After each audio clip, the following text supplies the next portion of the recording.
महाराष्ट्राचा आराध्य दैवत छत्रपती शिवाजी महाराजांना वंदन करतो. घटनेचे शिल्पकार डॉक्टर बाबासाहेब आंबेडकर यांना प्रिय अभिवादन करतो. आजच्या प्रभाग क्रमांक 4 आणि 2च्या प्रचार सभेच्या निमित्ताने या ठिकाणी व्यासपीठावर उपस्थित असलेले राज्याचे नेते आणि माजी पर्यावरण मंत्री सन्माननीय आमचे गुरु रामदास भाईजी कदम, सिकंदरभाई जसनाईक, खालिदभाई, आमचे सिकंदरभाई मुसा, नगराध्यक्ष पदाचे उमेदवार माधवीताई, आमचा रहीम, दीप्तीताई, अंजुमजी कुर्णे, तौसीताई, व्यासपीठावर सर्व मान्यवर मंडळी, व्यासपीठासमोरील सगळी मंडळी, माता बंधू आणि बहिणींनो, खरं तर 9:15 झालेत आणि आपल्याला टाइमचं बंधनाची मला कल्पना आहे. मी आपल्याशी फार वेळ घेणार नाही, परंतु भाईने घडवलेला कार्यकर्ता जो अनेक वर्षापासून भाईंपासून दूर होता, तो 90 नंतर आता पुन्हा भाईंबरोबरती आलाय आणि त्यांच्या समोर व्यासपीठावर बोलतोय, याचा मला आनंद आहे. गेली 20 वर्ष आमची संघर्षामध्ये गेली. संघर्ष काय असतो हा जवळून आपण पाहिलाय, परंतु नंतर विचार केला की ह्या सगळ्या संघर्षातनं खेळच्या विकासाच्या गतीला थोडासा ब्रेक लागतोय. हा सगळा विचार करता आपल्या समोर युतीच्या माध्यमातून या ठिकाणी आम्ही सर्वजण समोर आलोय. खरं तर भाईंच्या राजकीय 50 वर्षाच्या कारकिर्दीमध्ये अनेक लोक त्यांनी घडवले. नुसतेच हिंदू समाजाचे घडवले नाहीत, तर अनेक मुस्लिम समाजाचे देखील कार्यकर्ते त्यांनी घडवले. व्यासपीठावरती आपण पाहत असाल, सिकंदरी पासून, जाफर सुवे पासून, आमच्या माजी सभापती, हे सगळेच लोक, आपण अनेक नगरसेवक रामदास भाईंनी या ठिकाणी घडवले. 90च्या पूर्वीची परिस्थिती वेगळी होती. हिंदू मुस्लिम सौख्य नव्हतं. 90 नंतर त्यांनी धुरामध्ये हातावर धुरा घेतली, त्यावेळेला आम्ही लहान होतो. आणि मग त्यानंतरच्या प्रवासामध्ये हा सर्व मुस्लिम समाज शिवसेनेच्या रामदास भाईंच्या पाठीमागे उभा राहिला. त्या काळामध्ये आपली राजकीय असेल किंवा शैक्षणिक दृष्ट्या प्रगती नव्हती किंवा विकासात्मक दृष्ट्या आपल्याकडे काही गोष्टी पोचत नव्हत्या, परंतु आपल्या मोहल्ल्यामध्ये असेल, वाडीमध्ये असेल, आपल्या गावामध्ये असेल, रस्ता असेल, पाणी असेल, वीज असेल किंवा शैक्षणिक सुविधा असतील, या त्या काळच्या यांच्या मंत्रिपदामध्ये आपल्यापर्यंत पोहोचल्या. या सगळ्या कारकिर्दीनंतर गेल्या 10 वर्षामध्ये उदयमुख नेतृत्व या ठिकाणी पुढे आले, ते म्हणजे योगेशदादा कदम. भाईंच्या पावलावर पाऊल ठेवून त्यांच्यासारखा स्किपोला त्यांच्यापेक्षा एक पाऊल पुढे त्यांनी काम करण्याची सुरुवात केली आणि मग सगळीच तरुणाई त्यांच्या पाठीमागे गेली. अनेक ज्येष्ठांचे आशीर्वाद लाभले आणि आपल्या सर्वांच्या आशीर्वादाच्या जोरावरती त्यांना त्या ठिकाणी राज्यामध्ये गृहराज्यमंत्रीपद मिळालं. मला वाटतं इतिहासाची पुनरावृत्ती आहे.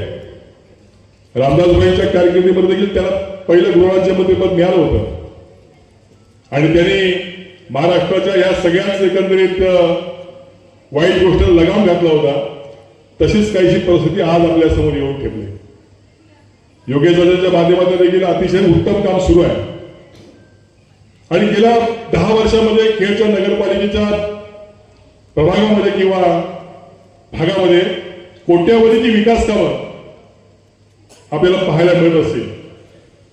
काही गोष्टी इन्फ्रास्ट्रक्चरच्या पायाभूत सुविधा करत असताना काही अडचणी आपल्याला सामोरं जावं लागतं, परंतु मला खात्री आहे की येणाऱ्या 5 वर्षामध्ये एखादा नवीन कोण आपला फॉरेनवासी या ठिकाणी आला तर त्याला निश्चित आपण खेळमध्ये आलो का हा प्रश्न पडेल, कारण खेळचा चेहरा मोहरा येत्या 5 वर्षामध्ये बदलून जाणार आहे, लक्षात ठेवा.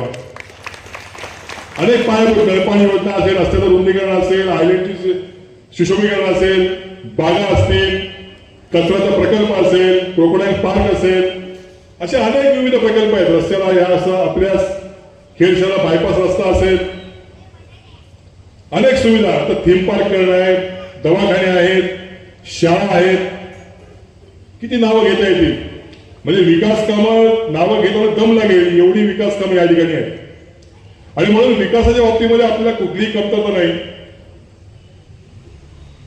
बाप से बेटा सवाई, रामदास भाईंनी तर करोड रुपयाचा निधी आणलाच. आता योगेश देखील त्याच्या दुपटीने या ठिकाणी निधी आणतील आणि त्याला जोड देण्यासाठी आम्ही या ठिकाणी त्यांच्या बरोबर द्यावं. मला आपल्याला विश्वास आहे की भाई हा जो प्रभाग आहे हा हिंदू मुस्लिम ऐक्याचा प्रभाग आहे. हिंदू आणि मुस्लिम दोन्ही सगळा समाज या ठिकाणी गुण्या गोविंदांनी राहतो. गेल्या निवडणुकीमध्ये देखील याच ठिकाणून एक हिंदू समाजाचा उमेदवार आणि एक मुस्लिम समाजाचा उमेदवार निवडून गेलेला आहे. काहीशी तशीच परिस्थिती या आजच्या निवडणुकीमध्ये आहे. आपल्या सर्वांना विनंती आहे की येणाऱ्या निवडणुकीमध्ये भारतीय जनता पार्टी आणि शिवसेना युतीचे रामदास भाईंनी उभे केलेले रहीमभाई सईबोले आणि दीप्तीताई शिगवण आणि नगराध्यक्ष या उमेदवारांसमोर आपल्याला बटन दाबायचं आहे. काही लोक भाई या ठिकाणी हा मतदारसंघ म्हणजे मक्तेदारी समजतात की आमचा मतदारसंघ आहे आम्हीच या ठिकाणी निवडून येऊ असं काहीतरी समजतात. परंतु मला खात्री आहे मुस्लिम समाजाने एकदा शब्द दिला किंवा एखाद्याच्या पाठीमागे उभे राहिले तर आयुष्यभर उभे राहतात. हा गेल्या अनेक वर्षाचा इतिहास आहे. आणि म्हणून मला या 2 नंबरमध्ये भाई चिंता नाही. तुम्ही केलेली सगळी विकास कामं असतील, तुमच्या बरोबर असलेले सगळे लोक असतील किंवा गेल्या 8-10 वर्षात मी केलेलं काम असेल, या सगळ्याला गृहीत धरता ही सगळी मंडळी आपल्या पाठीमागे उभी राहतील, आपल्या उमेदवारासमोरचं बटन दाबतील आणि या ठिकाणी त्याला विजय करतील मला खात्री आहे. मी आपला अधिक वेळ घेणार नाही.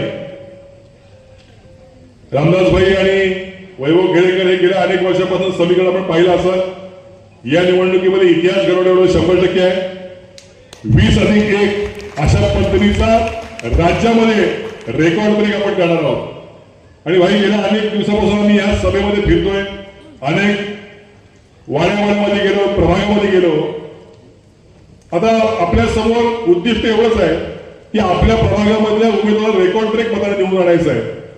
आणि हा रेकॉर्ड ब्रेक कशाला करायचा आहे तर सन्माननीय योगेश कदम यांनी सांगितलेलं आहे की शहरामधला सर्वात जास्त मतदान मिळवणारा जो प्रभाग आहे त्याला सर्वात जास्त निधी मी देणार आहे.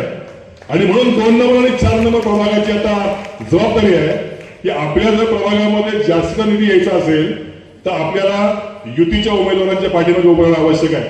ही स्पर्धा आहे आणि या स्पर्धेमध्ये 4 आणि 2 नंबरचा प्रभाग देखील पाठी राहणार नाही याची मला खात्री आहे.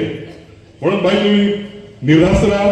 तुमचे सगळे शिलेदार या ठिकाणी काम करतायत, रात्रीचा दिवस करत आहेत. काही गोष्टी असतात, काही अफवा असतात, काही बाबी असतात. या सगळ्यांकडे कानाडोळा करून या सर्व उमेदवारांच्या पाठीमागे बहुमताने या ठिकाणी मतदान करतील असा मला विश्वास आहे. येत्या 2 तारखेला आपल्याला खूप महत्वाचा दिवस आहे. माझ्या सगळ्याच मुस्लिम भगिनी या ठिकाणी आहेत. तुम्ही सकाळी लवकर उठून मतदान करायचं आहे. माझ्या सगळ्या हिंदू समाजातल्या महिला भगिनी आहेत. कामं थोडीशी बाजूला ठेवा. सगळे तरुण वर्ग आहेत, आपले सगळे कामं मंगळवारी बाजूला ठेवा. रामदास भाईंना जर का राज्यामध्ये ह्या निवडणुकी संदर्भात रेकॉर्ड करत असेल तर आपल्याला देखील काम करणं आवश्यक आहे.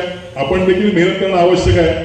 आणि म्हणून या 2 तारखेला एक रेकॉर्ड आपण स्थापन करूया. या सगळ्यांच्या सगळ्या सीट बहुमताने निवडून देऊया अशी विनंती करायला आपल्या या ठिकाणी आलं. आपला अधिक वेळ घेत नाही.